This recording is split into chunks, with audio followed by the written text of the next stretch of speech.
La prensa ha dado poca importancia a uno de los momentos más culminantes del Sínodo de los Obispos. Como saben ustedes, el Sínodo está entrando a su fase final, donde los obispos en el Sínodo están trabajando en sesiones de trabajo, en grupos de trabajo, y en consecuencia hay pocas noticias ahora, pero cuando estaban por concluir las sesiones de trabajo general, es decir, en el auditorio, en el aula nueva del Sínodo, donde estaban trabajando los obispos y presentaban cada uno sus exposiciones de 5 minutos, el Papa Benedicto XVI intervino como un padre sinodal más, en un signo de humildad tremenda y de fineza.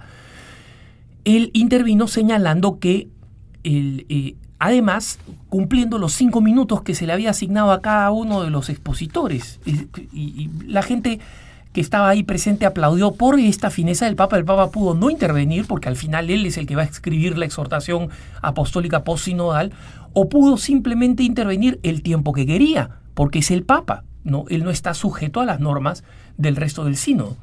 Sin embargo, el Papa, que no solamente promueve la última hora de diálogo abierto, algo que no se estilaba, sino que él mismo intervino en estos 5 minutos, pero estos 5 minutos arrancaron aplauso no solamente porque era el Papa, no solamente porque se actuó a los 5 minutos de todo el mundo, sino porque abordó un tema fundamental que siempre ha sido su tema de preocupación y que parece un tema relativamente abstracto, pero que para nosotros los católicos es fundamental porque tiene consecuencias fundamentales. ¿Qué cosa es? Es la necesidad de que los estudios bíblicos mantengan su conexión con la teología. ¿Esto qué cosa significa en resumen? Porque esto es lo que planteó el Papa. Significa que hoy en día los estudios bíblicos están muchas veces distorsionados por una visión racionalista de la realidad y se han olvidado del factor sobrenatural, del elemento sobrenatural, de que hay que comprender que las Sagradas Escrituras no son un texto cualquiera. El Papa en su intervención señaló que el documento sobre las Sagradas Escrituras del Concilio Vaticano II, la Dei Verbum, o la Palabra de Dios, justamente, dice o establece 3 criterios fundamentales de lectura de las Sagradas Escrituras, cómo se investiga, cómo se estudian las Sagradas Escrituras. El Papa dice que en primer lugar hay que tener en cuenta que el texto se encuentra en el marco de la unidad de toda la Escritura, ¿no? Es decir, es necesario tener presente la unidad de toda la Escritura. Cuando se interpreta un texto, no se lo puede disociar del resto de las Sagradas Escrituras. En segundo lugar, se tiene que tener presente la tradición viva de toda la Iglesia.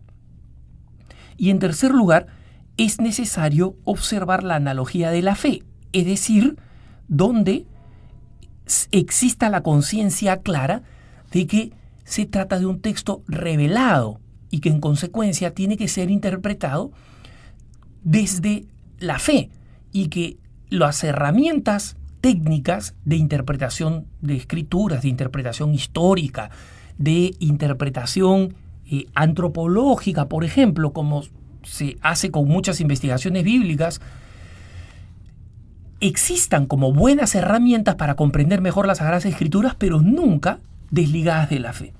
Y el Papa pone un ejemplo terrible de su propia Alemania natal. Dice lo siguiente, y acá cito textualmente la intervención del Papa.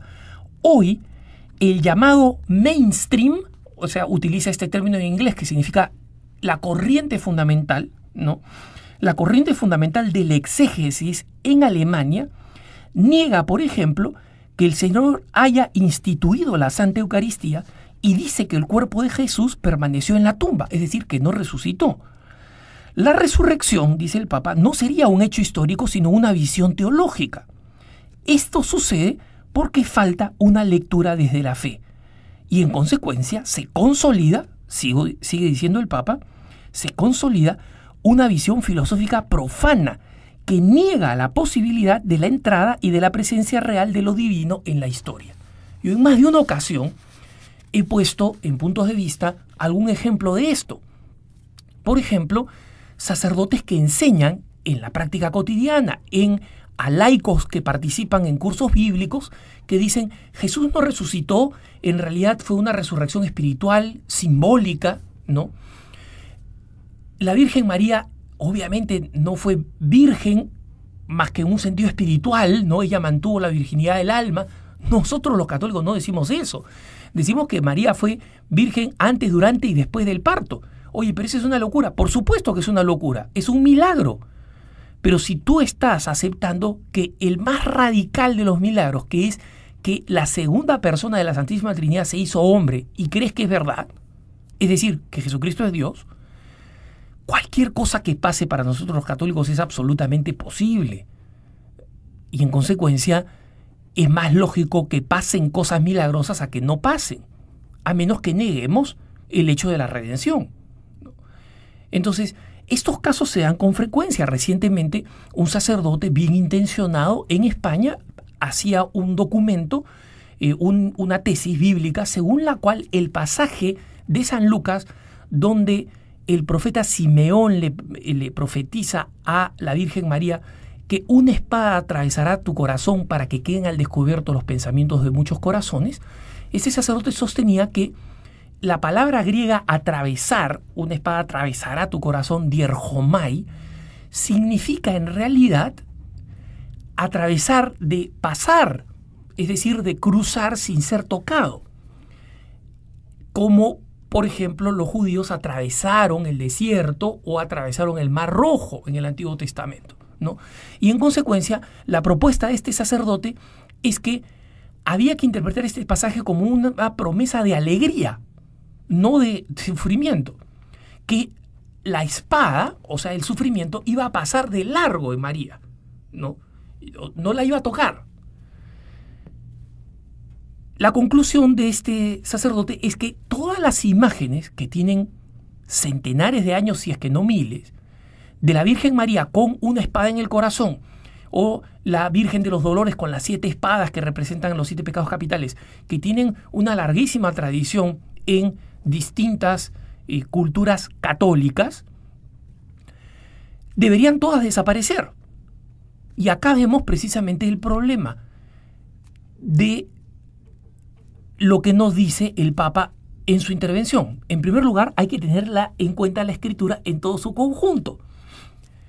Este sacerdote no tuvo en cuenta la lectura en todo su conjunto, porque si nosotros vemos lo que sucede en Juan 19:27, cuando Jesús entrega a Juan, a María, al pie de la cruz, y María está al pie de la cruz, y se nos describe al pie de la cruz estaba su madre, obviamente ahí se está cumpliendo la promesa de un sufrimiento. Ahí la Virgen no está pasando de largo, estás con el corazón partido. Y luego, si nosotros leemos otros textos del Antiguo Testamento, vamos a encontrar que la palabra dierjomai significa lo mismo que atravesar en español. Puede significar atravesar como cruzar una avenida sin que nos pase nada, y puede significar también, como en español, atravesar en el sentido de perforar, de herir, exactamente igual que en español. Y en consecuencia, no hay de dónde concluir lo que concluye este buen sacerdote, ¿no? Y resulta que eso se lo dice a un grupo de fieles, y un grupo de fieles de pronto va a decir: la Virgen de los Dolores no la tengo que tener en cuenta.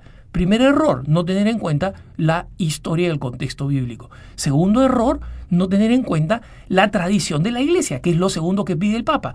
La tradición de la Iglesia siempre ha visto a María como la mujer de los dolores. San Agustín ya hablaba de María como la mujer que sufría los dolores de parto de la humanidad por la muerte de Jesús, y hacía referencia a este pasaje de Simeón.